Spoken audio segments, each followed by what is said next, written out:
അങ്ങനെ അക്കാര്യത്തിലും തീരുമാനമായിരിക്കുന്നു. മോദി ഇന്ത്യയുടെ പുതിയ മുഖം തയ്യാറായിക്കൊണ്ടിരിക്കുകയാണ്.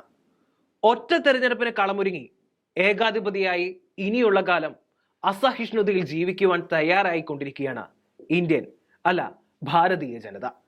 രാജ്യത്ത് ഒറ്റ തെരഞ്ഞെടുപ്പ് നടത്തുവാൻ താല്പര്യമുള്ളവർ 81% ഉണ്ടെന്ന കണക്ക് പുറത്തുവിട്ട് പുതിയ രീതിയിലേക്ക് മാറുവാൻ തയ്യാറായിക്കൊണ്ടിരിക്കുവാൻ നിയമ മന്ത്രാലയം വ്യക്തമാക്കുകയാണ് നമ്മളോട്. ഇന്ത്യ മുന്നണികൾ ഒന്നിച്ചു പിടിച്ചിട്ടും ഏകാധിപത്യത്തിനുള്ള വഴികളെ തടയുവാൻ കഴിയുന്നില്ല എന്നത് വളരെ നിസ്സഹായ അവസ്ഥയാണ്.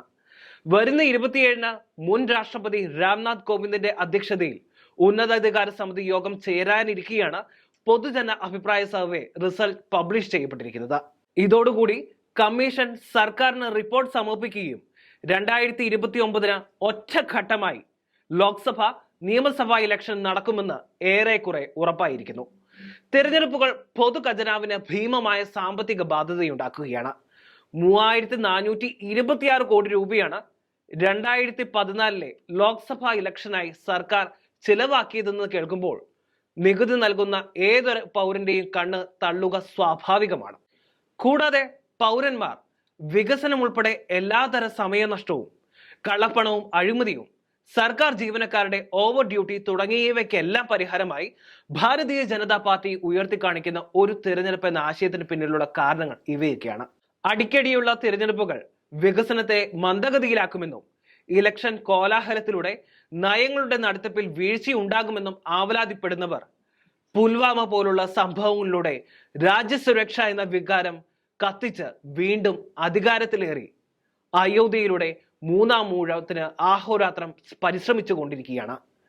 4000 കോടിയുടെ പ്രതിമ, 20,000 കോടിയുടെ സെന്റർ ഫോർ വിസ്ത, കോർപ്പറേറ്റ് ലോണും നികുതി കുടിശ്ശികയും എഴുതി തള്ളി, മോദി പ്രഭാവത്തിനായി സർക്കാർ ഏജൻസികളെ ദുരുപയോഗം ചെയ്ത് കോടികൾ ചെലവഴിച്ചുള്ള PR വർക്ക്സ്, വിദേശ പര്യടനം തുടങ്ങിയ കാര്യങ്ങൾക്കാണ് കഴിഞ്ഞ 10 വർഷത്തോളമായി നമ്മുടെ നികുതി പണം കൂടുതലായും ഉപയോഗിക്കുന്നത്.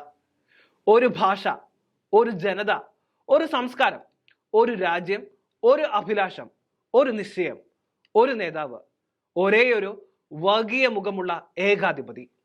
135 കോടിയിലധികം പല വിഭാഗങ്ങളിലായുള്ള വൈവിധ്യങ്ങൾ നിറഞ്ഞ ഇന്ത്യൻ ജനതയെ ഒരു യൂണിഫോമിലേക്ക് കൊണ്ടുവരികയാണ് കേന്ദ്രം. ഒരു റേഷൻ കാർഡ്, ഒരു നികുതി, ഒരു സിവിൽ കോഡ്, ഒരു ഭാഷ, ഒരു വോട്ടർ പട്ടിക, ഒരു ഇലക്ഷൻ, വൈവിധ്യങ്ങളും അഭിപ്രായ സ്വാതന്ത്ര്യങ്ങളും ഇനി പഴമയുടെ ഭാഗമാക്കുകയാണ്.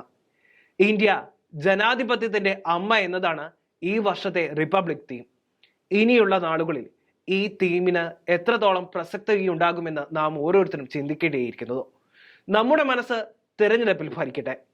ഏകാധിപത്യമോ ജനാധിപത്യമോ നമുക്ക് ആവശ്യമെന്നുള്ളത്.